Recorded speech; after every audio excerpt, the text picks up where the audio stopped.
अस्सलाम वालेकुम व्यूअर। आज मैं आपको खांसी यानी कफ के मुतालिक बताता हूँ कि कफ यानी खांसी क्या है, खांसी की कितने अकसाम हैं और कौन से खांसी के लिए कौन सा सिरप का इस्तेमाल किया जाता है। खांसी आजकल सर्दियों के मौसम में एक आम सा मसला है, तो हर घर हर फर्द इसका शिकार है और इसके लिए जो मेडिसिन आती है, सिरप आती है और OTC outer of the counter यानी सेल्फ प्रेस्क्रिप्शन किया जाता है, सेल्फ हम लेते हैं। तो इसलिए हमें चाहिए कि इसके लिए हमें फुल इंफॉर्मेशन हो, मालूमात हो कि अगर खुश खांसी हो तो कौन सा सिरप इस्तेमाल करना होगा, अगर ड्राई कफ हो तो कौन सा सिरप इस्तेमाल करना होगा, अगर बलगमी खांसी हो तो कौन सा सिरप इस्तेमाल करना होगा, अगर जुकाम की वजह से खांसी हो तो कौन सा सिरप का इस्तेमाल करना हो। आज मैं आपको खांसी की सिरप, खांसी की टाइप्स, खांसी के मुतालिक सब कुछ बताता हूँ। लेकिन इससे पहले अगर आप हमारे चैनल पर नए हैं तो सबसे पहले इस चैनल को सब्सक्राइब करें। चलो स्टार्ट करेंगे खांसी की मुतालिक। खांसी हमारे जिस्म में एक रिस्पांस एक्शन है, बॉडी के एक नॉर्मल रिस्पांस एक्शन है जो हमारे रिस्पायरेटिव ट्रैक जो होती है, सांस की जो नाली होती है, इसमें कोई फॉरेन बॉडी या पैथोजन माइक्रोब्स या फॉरेन बॉडी डस्ट वगैरह अंदर एंटर होकर या बलगम और रेशा, तो इसके रिस्पांस एक्शन में वो हमें रिस्पांस कर देती है कफ की सूरत में। ये एक नॉर्मल एक्टिविटी है हमारी बॉडी में। अगर वो ज़्यादा हो और मुसलसल हो, ये खांसी अगर ज़्यादा और मुसलसल हो तो फिर एक मेडिकल कंडीशन इख्तियार कर लेते हैं। तो इस मेडिकल कंडीशन की सूरत में हमें इसका प्रॉपर इलाज करना होगा ताकि इसकी मसले से हमें निजात पाए। तो इसकी मुख्तलिफ किस्म होती है। फर्स्ट टाइप्स जो खांसी होती है वो है ड्राई कफ, जिसे हमें खुश खांसी कहती है। इसमें रेशा बलगम वगैरह नहीं होती, लेकिन खुश खांसी होती है, मुसलसल होती है, स्पेशली रात के वक्त ज़्यादा होती है, छोटे बच्चों में ज़्यादा होती है और खुश किस्म की खांसी होती है। तो बात करने में आपको बहुत मुश्किल होती है खांसी के दौरान। जो इसकी मुख्तलिफ वजूहत भी हो सकते हैं, एलर्जी की वजह से हो सकती है, पारन बाड़ी एंटर होने की वजह से होती है, हमारे जो रिस्पायरेटरी ट्रैक सांस की जो नाली होती है इसकी खुश्की की वजह से भी ये ड्राई कफ हो सकती है। साथ ही दूसरा जो खांसी होते हैं वो भी खुश्क खांसी होती है, रेशा बलगम वगैरह नहीं होती, लेकिन इस किस्म खांसी में फ्लो होती है, इन्फ्लुएंजा यानी जुकाम जो होती है, जुकाम होती है, फ्लो होती है, रेनी नोज होती है, आंख से पानी बह रही है, तो इसके लिए अलग से मेडिसिन होती है। तीसरा जो टाइप्स की खांसी होती है वो प्रोडक्टिव कफ है यानी बलगमी खांसी है। इस किस्म खांसी में रेशा होती है, बलगम होती है, सांस लेने में दुश्वारी होती है। जब आप जोर जोर से खांसते हैं तो खांसी के दौरान आपकी सीने से सीटी की आवाज़ें आ रही है, खर खर की आवाज़ें आ रही है। साथ ही इस किस्म खांसी में जो जोर जोर से और रेशा जो बलगम अलग करना बहुत मुश्किल होती है, क्योंकि जो बलगम होती है वो बहुत गाढ़ा होती है।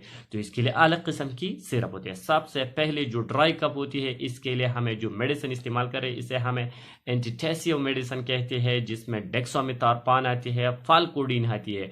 ये जो सिरप की कंपोजिशन में, अदर सिरप की कंपोजिशन में जब डेक्सामेथासोन या फालकोडीन मौजूद हो तो ये ड्राई कप के लिए जो होते हैं। स्पेशली इस किस्म मेडिसिन जो डीएम लिखा हुआ है, डी लिखा है, जैसे हाइड्रोलिन डीएम है, ब्रोक्साल डीएम है।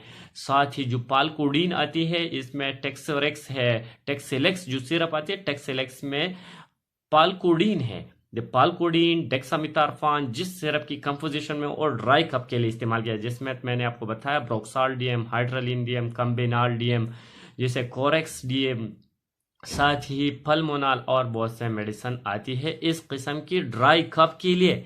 साथ ही जो दूसरा सिरप होती है, दूसरा टाइप्स ऑफ खांसी होती है, इसमें नज़ला होती है, जुकाम होती है, एलर्जी की वजह से होती है, तो इसके लिए हमें पल्मोनाल एन इस्तेमाल किया जा सकता है, कोसोम इस्तेमाल किया जा सकता है, खम्बेनाल इस्तेमाल किया जा सकता है। इस टाइप जो जुकाम नज़ला और जुकाम हो इसमें आरएनएक भी दिया जा सकता है छोटे बच्चों के लिए, जिसमें जो एसिफाइल बहुत ज़बरदस्त मेडिसिन है। एसिफाइल सिरप जो छोटे बच्चों के लिए, बड़ों के लिए इसे मेडिसिन का इस्तेमाल है। तीसरा जो टाइप होते हैं उसे हम प्रोडक्टिव कफ कहते हैं।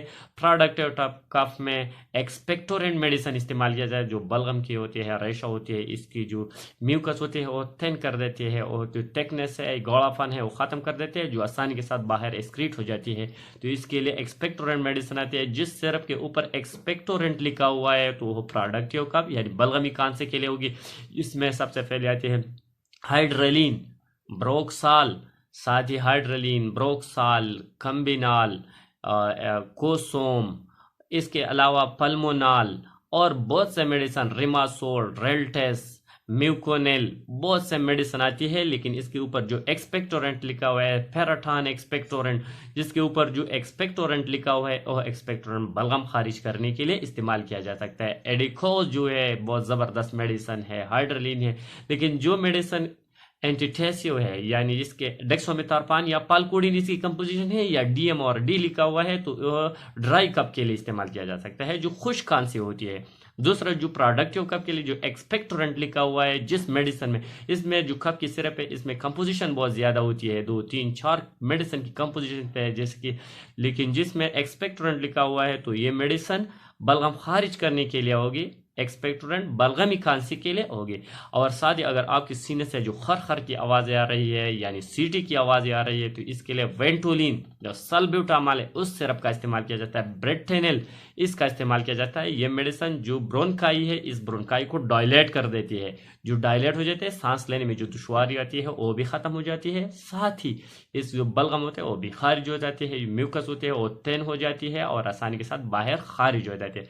इसी तरह कफ की जो टाइप्स अलग होते हैं, इसकी जो अकसाम सिरप की अकसाम है वो भी अलग हो जाती है। तो आपको जिस टाइप की कप हो, अगर ड्राई कप हो तो एंटीथेसियो डेक्सामेथार्फान फाल्कोडिन में जो कंपोजिशन आती है इसका इस्तेमाल करें। अगर आपको बलगमी खांसी हो तो इसके लिए आप जो एक्सपेक्टोरेंट की जो सिरप आते हैं इस एक्सपेक्टोरेंट का इस्तेमाल करें। लेकिन जो भी मेडिसिन आप इस्तेमाल कर रहे हैं इस्तेमाल से पहले अपने डॉक्टर से सलाह मशवरा करके बाद में इस मेडिसिन का इस्तेमाल करें ताकि आपको कोई सीवियर एडवर्स इफेक्ट से महफूज रहे। और स्पेशली वेंटोलिन का इस्तेमाल करना हार्ट वाले पेशेंट को नहीं करना चाहिए। अगर आपको दिल का कोई मसला हो तो फिर डॉक्टर से मशवरा करके बाद में इसका इस्तेमाल करें। Thank you for watching.